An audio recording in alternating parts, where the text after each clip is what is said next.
আরো 10 দিনের জন্য ইরানের বিদ্যুৎ কেন্দ্রে হামলা স্থগিত করলেন ট্রাম্প। মধ্যপ্রাচ্যে সব মার্কিন ঘাঁটি ধ্বংসের দাবি ইরানের। মধ্যপ্রাচ্যে আরো সেনা মোতায়েনের পরিকল্পনা যুক্তরাষ্ট্রের। পাল্টা 10 লাখ সেনা প্রস্তুত করেছে ইরান। বিশ্ববাজারে বেড়েছে ইরানি তেলের দাম, তবে কি যুদ্ধে ক্ষতির চেয়ে লাভ বেশি হলো ইরানের?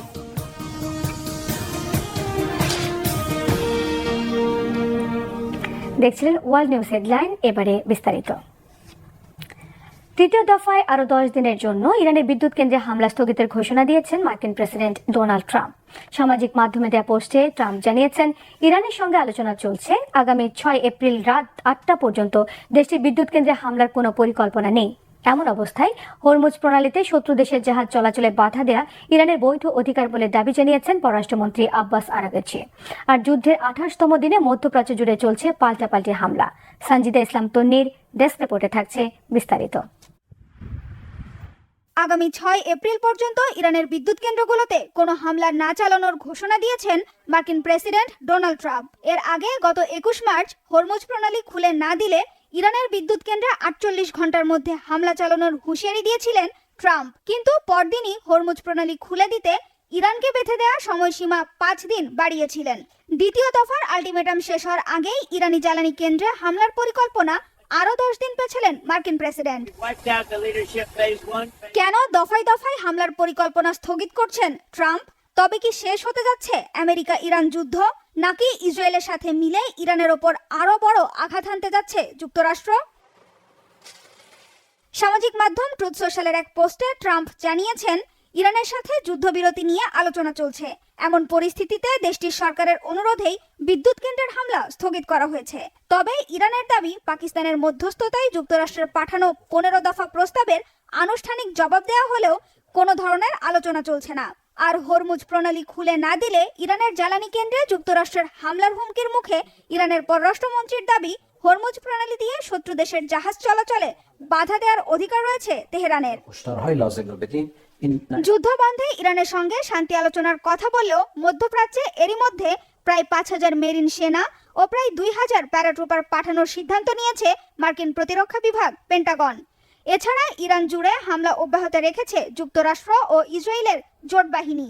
গুরুত্বপূর্ণ সামরিক স্থাপনার পাশাপাশি আবাসিক ভবনেও চলছে হামলা। এতে ফার্স প্রদেশের কোম শহরে অন্তত 6 জন নিহত হয়েছে। ইরানের পাশাপাশি লেবাননেও অব্যাহত আছে মার্কিন ও ইসরায়েলি বাহিনীর যৌথ হামলা।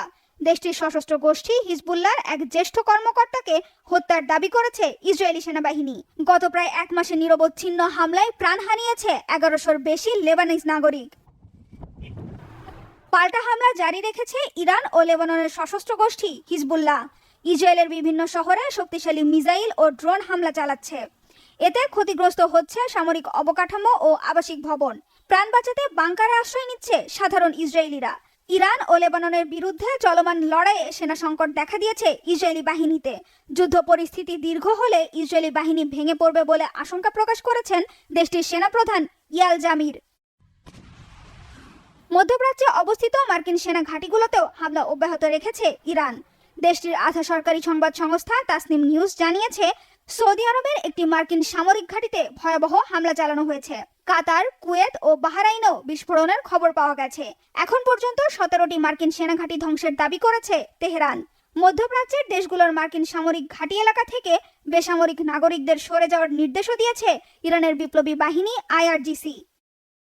সঞ্জিদা ইসলাম তন্নি, বাংলা ভিশন, নিউজ ডেস্ক।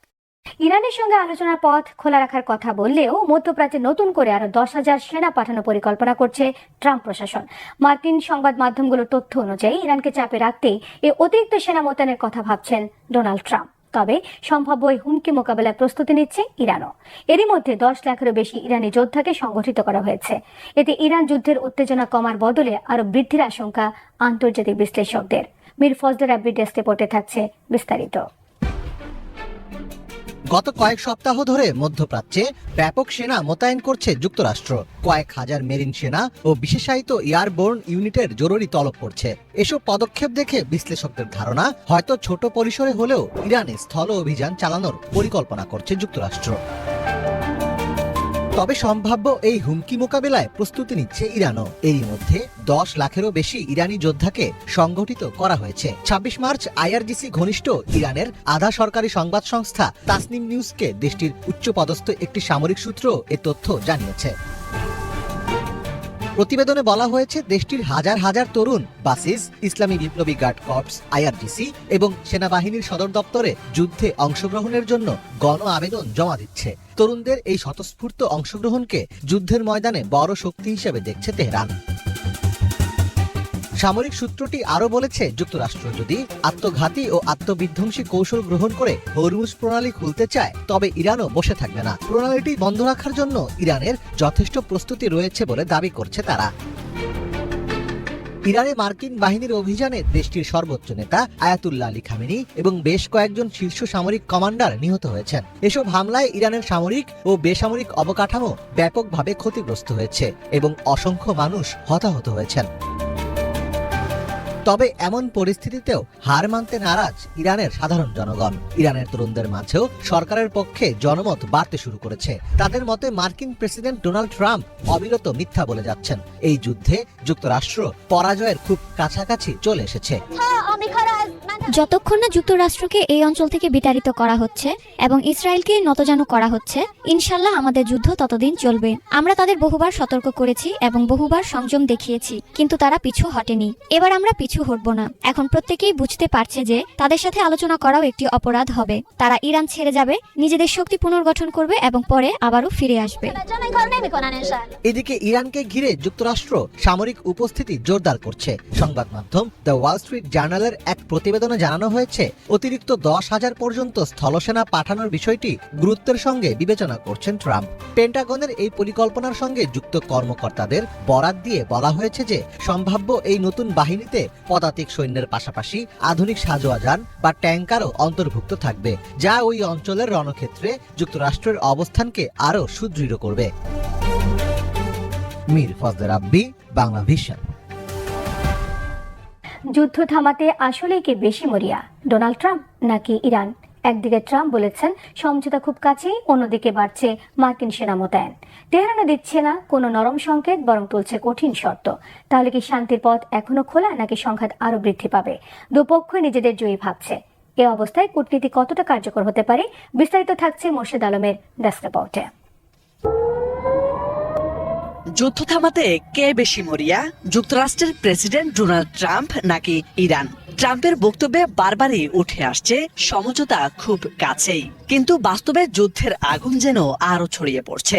একদিকে তিনি দাবি করছেন তেহরান গোপনে আলোচনায় আগ্রহী, অন্যদিকে মধ্যপ্রাচ্যে বাড়ছে মার্কিন সেনা মোতায়েন। এই দ্বৈত অবস্থানই পরিস্থিতিকে করেছে আরো জটিল ও অনিশ্চিত। বিশ্লেষকদের মতে ট্রাম্পের কথাবার্তা অনেকটাই রাজনৈতিক কৌশল। তিনি এমন একটি চিত্র তুলে ধরতে চান যেখানে ইরান দুর্বল এবং সমঝোতায় বাধ্য, কিন্তু তেহরানের অবস্থান সম্পূর্ণ ভিন্ন। তেহরান প্রকাশ্যে কোনো নরম সংকেত দিচ্ছে না, বরং যুদ্ধবিরতি, নিরাপত্তার নিশ্চয়তা ও ক্ষতিপূরণের মতো কঠিন শর্ত সামনে আনছে। এমনকি হরমুজ প্রণালীর নিয়ন্ত্রণের দাবিও তুলছে, যা বৈশ্বিক জ্বালানির রাজনীতিতে